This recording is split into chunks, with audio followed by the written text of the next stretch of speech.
All right, so we were taking some coverage there from KTVU as those wildfires continue to rage there in Northern California and really all parts of California. Right now, I do want to bring in Mark Naveau. He is a former FEMA presidential appointee to kind of give us some insight of everything that we are seeing across the board.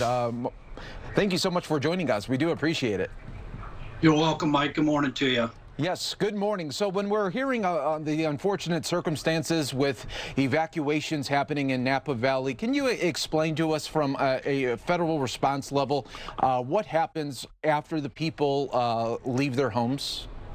We sure can. What we do know is FEMA issued a FMAG, which is a Fire Management Assistance Grant, for these fires up in Napa. So what that does is it'll allow some of the cost coverage for evacuation centers to open up, for police to do evacuations in the neighborhood, for emergency operations center, for firefighting costs and things of that nature. So what you're going to see already, and these people are very familiar with it, unfortunately, as we heard just a few moments ago from the congressman, 7 years of fires, they've had earthquakes in Napa's and floods too. So they're very familiar with having to leave their homes, unfortunately, and move to evacuation centers. Now, the challenge with that, obviously, is COVID-19 and having space for folks. So another, added layer to all of this is being able to move people to an area that gives them, distancing so that we don't have spread of COVID amongst everything else that's going on. So California is in a real challenge. Add to that the public safety power shutoffs that are taking place because of the fire weather. So they're shutting down electricity to some of those areas, which makes it difficult to evacuate folks because they can't get the message because the power's out. So quite a challenge. Yeah, definitely a catch-22 there when that happens. And Mark, can you also just tell us a little bit more about when the evacuations happen? What is it like on a federal level when some people, they don't want to leave, and then maybe an hour later or even a day later, a crew's got to come in and try to rescue them? Yeah, and that's compounding. As time's gone on, people have moved farther and farther into the forest area, what's called the wildland interface, which is certainly beautiful. But the challenge with that is now you've got homes located in these forested areas, and the fires, we're in an area that CAL FIRE is now calling mega fires. Not just one fire, but multiple mega fires. Right now in California, there's 28 different wildfires burning. Just to give you an idea, 17,000 firefighters, 1,600 fire engines, 123 aircraft, 333 fire crews, 286 bulldozers. So you're seeing an awful lot of activity. And what happens is this fire moves so quickly. We're in red flag, and in California, what that means, offshore winds, is the winds are blowing from inland California out towards the coast, which is unusual. The trouble with that is it moves it towards populated areas. So as we're seeing this morning, you're getting evacuations in Santa Rosa and some of the other areas that are populated.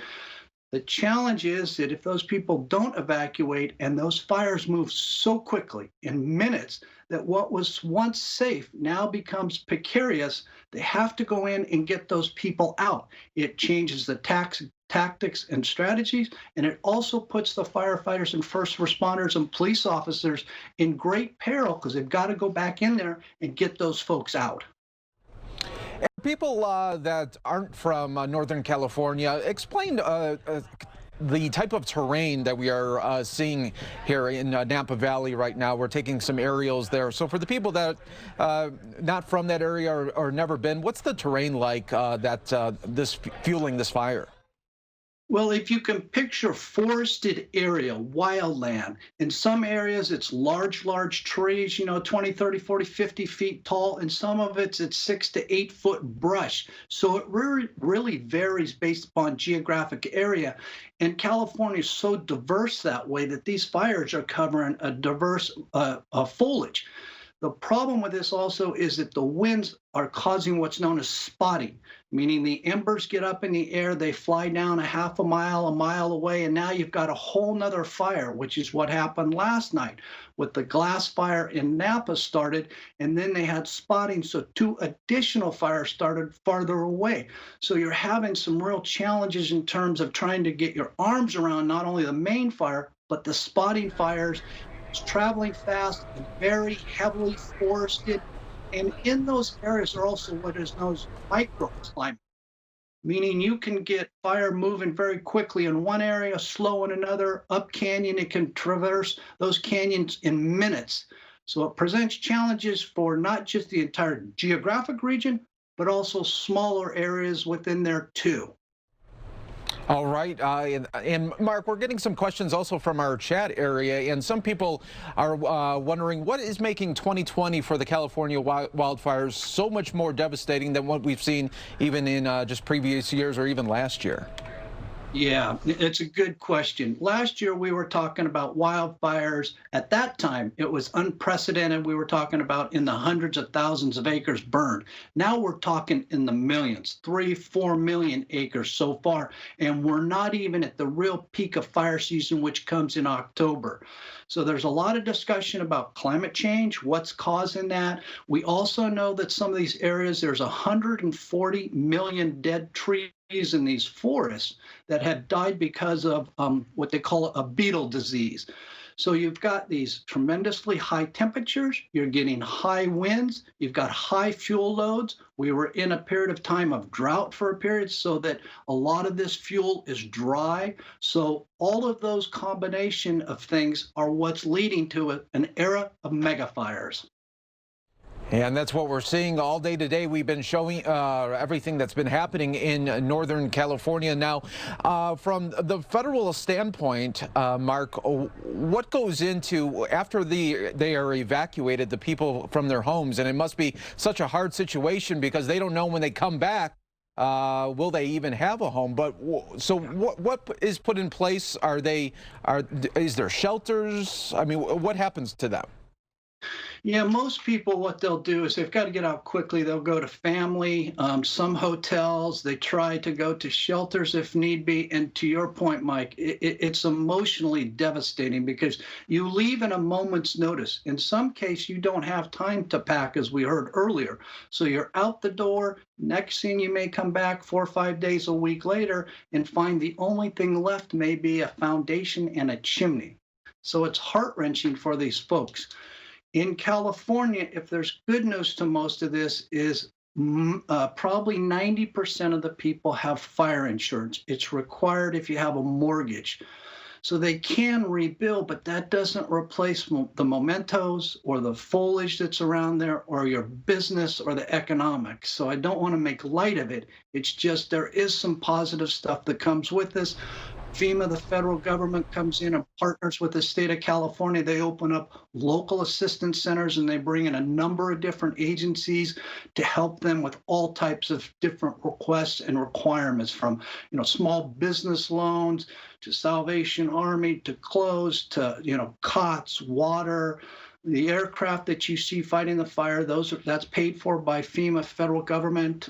So in California, unfortunately, we're familiar with this, and between the local governments, the state government, and the federal government, they're very good at partnering in dealing with these incidents. Yeah, when you're talking about people losing their homes too, there's a lifelong of memories as well that are associated with that a lot of people don't even talk about. Yeah, that's the heart-wrenching part. Certainly you can rebuild 4 walls or whatever it is, but it's Johnny's cleats, it's grandma's pictures, it's all those mementos that we take for granted that you just don't get time to pack up and go, and a lot of them, what you'll hear stories from Californians that they had to leave at a moment's notice, traveling down a road that had fire on both sides, can't see anything because of the smoke, and it's the middle of the day. They're hoping just to find a clear area that's safe, then breathe, and then they realize later on, once they go back, they've lost everything, sadly. Yeah, that's the hardest part. There has to be. And then, Mark, for people that are in FEMA and part of the federal organization, what is the hardest part for them during this process and trying to help people at the really maybe their difficult time in life?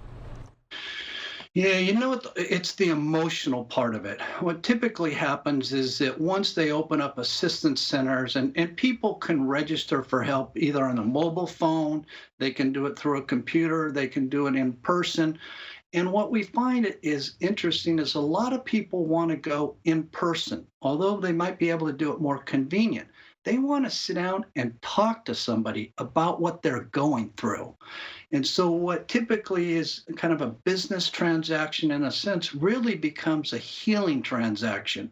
So, the FEMA personnel, not only they're helping them get through what's necessary in rebuilding, recovering, where to go, how to get resources, what to do next steps, they're also listening.